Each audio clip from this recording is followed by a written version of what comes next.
नमस्कार दोस्तों। कहानियों के लिए प्रेमचंद को जाना जाता है। प्रेमचंद की कहानियाँ बेमिसाल हुआ करती हैं। अभी भी एक उदाहरण है, जब नीति का पालन नहीं किया जाता है, ईमानदारी का पालन नहीं किया जाता है और बड़े बुजुर्गों की सेवा नहीं होती है, तो प्रेमचंद की कहानियाँ एक उदाहरण पेश करती हैं।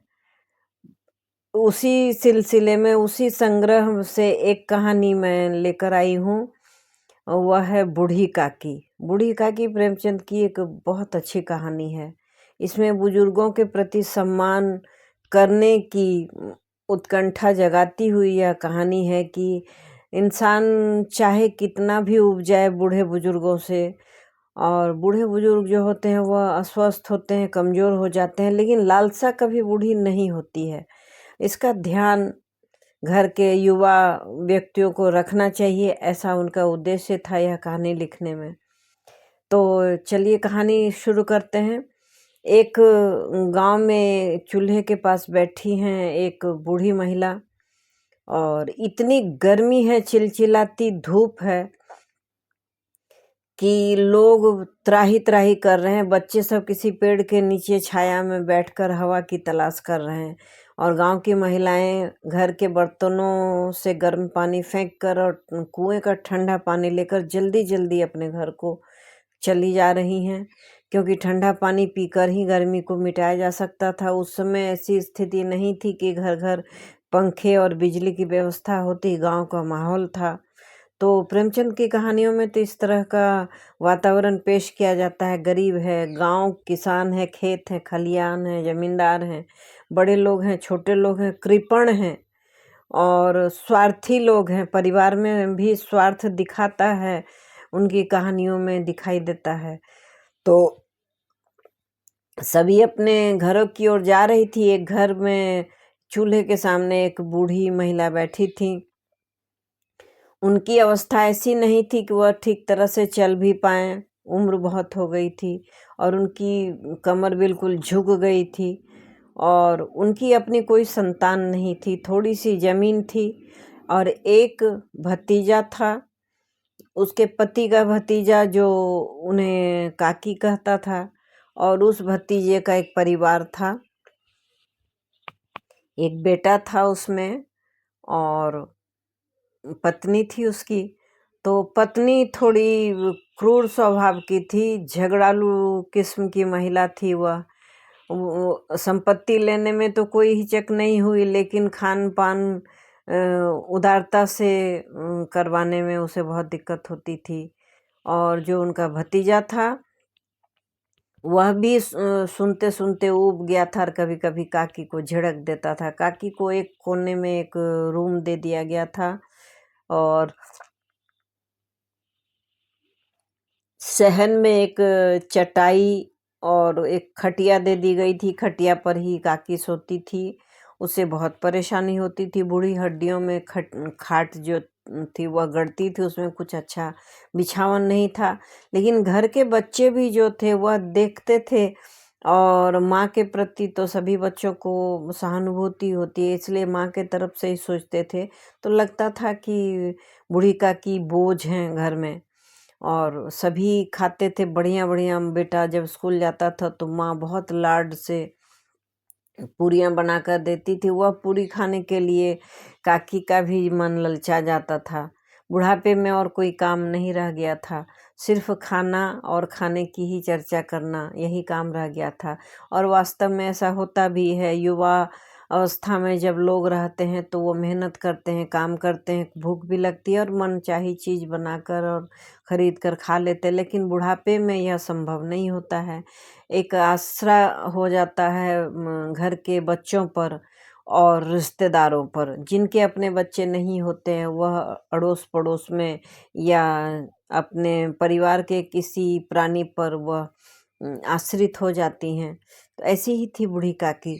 तो काकी जब भी खाना मांगती थी तो जो भतीजे की पत्नी थी रूपा, वह उन्हें झिड़क लेती थी और हमेशा डांटती ही रहती थी कि जब देखो तब खाना खाना, दिन भर में पेट ही नहीं भरता है।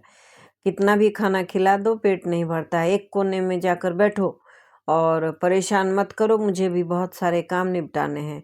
और जब भी वो पास से गुजरती थी तो काकी ज़रूर बोल देती थी कि बहू खाना दे दो, और फिर डांट पड़ जाती थी उसे। कभी कभी तो बच्चा भी दया करता था और एक आध रोटी चुपके से लाकर हाथ में थमा देता था और बूढ़ी काकी उसे खा जाती थी। कभी कभी बच्चा भी चिढ़ा देता था और सामने खाता था और दिखाता था कि देखो काकी मैं पूड़ी खा रहा हूँ और तो मुझे भी दे दो, तो नहीं देता था।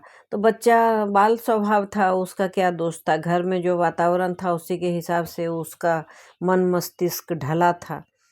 तो एक दिन की बात है कि उसी बच्चे का मुंडन था।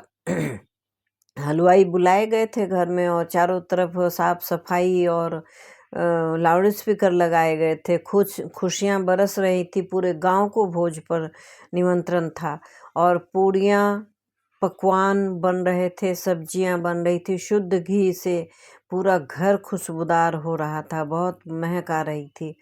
और बूढ़ी काकी एक कोने में बैठी हुई थी बाहर में और बार बार बोल रही थी कि मुझे भी थोड़ा 2-4 पूरी दे दो बहू। तो बहू डांट देती थी, वह काम के बोझ से दबी हुई थी, चारों तरफ दौड़ रही थी। और इस बीच में जब बूढ़ी काकी ने उससे खाना मांगा तो उसने डांट दिया कि इतने काम पड़े हैं और मैं काम में दौड़ रही हूँ और तुम्हें सिर्फ खाने की पड़ी है, बैठो भी, सभी लोग खा लेंगे तो जो बचेगा सो तुम फिर खा लेना। तो ये था भाव। जबकि पूरे गांव को न्योता देने से पहले 4 पूरी दे देना चाहिए था। बूढ़ी बुजुर्ग थी लेकिन ऐसा होता नहीं है। तो जब सभी गांव वाले खाकर चले गए और बूढ़ी काकी बेचैन थी भूख से, काफी देर तक जब उन्हें खाना नहीं मिला तो वह बहुत परेशान हो गई और थक हार कर सब लोग भीड़ के जाने के बाद सो गए और बूढ़ी काकी का ध्यान उनके दिमाग से निकल गया। और बूढ़ी काकी तो भूख से छटपटा रही थी और खुशबू इतनी अच्छी थी कि वह मन मारकर सो भी नहीं पा रही थी। किसी तरह से झुकी कमर के बल पर उठी और धीरे धीरे रसोई की ओर चली गई। तो देखा कि थाल में पूरियां पड़ी हुई है। पूरियों को देखकर बूढ़ी काकी को और लालच आ गया। पकवान पड़े थे, पूरियां पड़ी थी, सब्जी थी और झुककर काकी ने एक पूरी उठाई और तभी किसी चीज से आहट हुई। बस एक टुकड़ा ही पूरी बूढ़ी काकी ने खाया था। तब तक आहट सुनकर बहू रूपा उठ गई और वह आ गई वहाँ और उसने रंगे हाथों काकी को पकड़ लिया। चोरी करते देख बहुत ही क्रुद्ध हुई और उसे झिड़क दिया। झिड़क देने से वो बूढ़ी काकी तो कमजोर थी, वह नीचे गिर गई। और गिर गई जब उनकी आंखों में देखा रूपा ने तो काकी की आंखें झुक गई। चोट के दर्द से वह नहीं करा रही थी, उन्हें शर्मिंदगी हो रही थी कि चोरी करते वह पकड़ी गई। और आवाज़ को रूपा बहुत ही बिगड़ने लगी, अनाप शनाप बोलने लगी कि तुम्हें शर्म नहीं आती है, बूढ़ी हो गई हो, दिन भर इतना खाना खाती हो तो भी खाना से पेट नहीं भरता है तुम्हारा, रात को तुम चोरी करने चली आई हो। इन सब बातों को सुनकर बूढ़ी काकी बहुत दुखी थी। उनका कोई आसरा भी नहीं था, बुढ़ापा था, कहीं वह जा भी नहीं सकती थी। उनका जो खेत खलियान था उसी भतीजे को उन्होंने दे दिया था। आवाज़ सुनकर उनका भतीजा जब वहाँ आया तो उसने काकी को गिरा हुआ देखा तो भतीजे को बहुत तकलीफ हुई और वह सोचने लगा कि यह वही काकी है कि अपने हिस्से का भी दूध वह दे देती थी जब यह छोटा था और रोता था।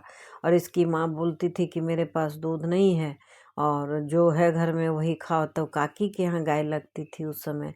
काकी आती थी और एक गिलास दूध दे देती थी कि नहीं रुलाओ बच्चे को और दे दो।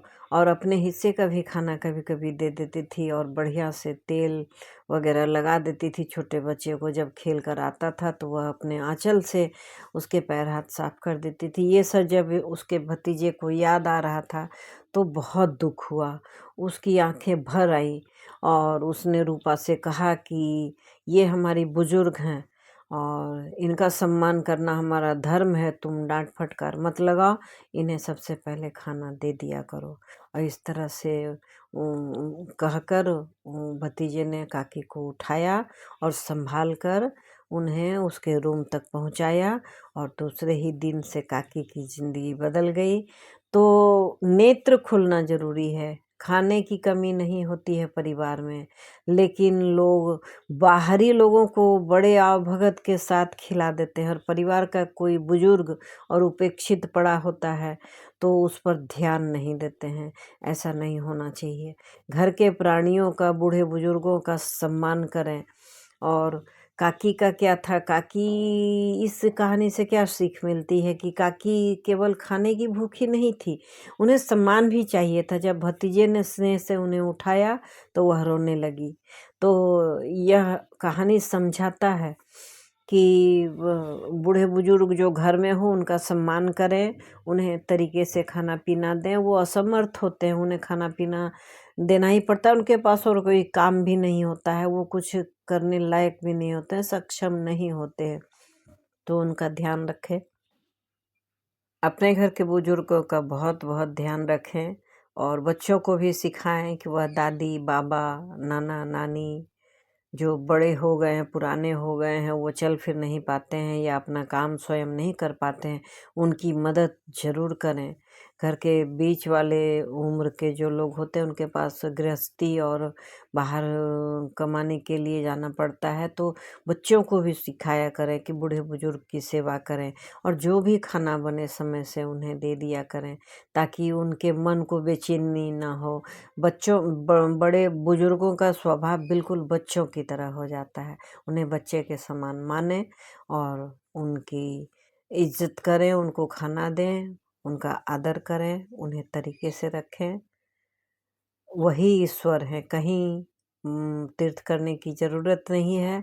और अगर आप अच्छे तरीके से अपने बुजुर्गों की सेवा करते हैं, उन्हें भोजन पानी देते हैं, उनका ख्याल रखते हैं, यह सबसे बड़ी सेवा, सबसे बड़ा धर्म है।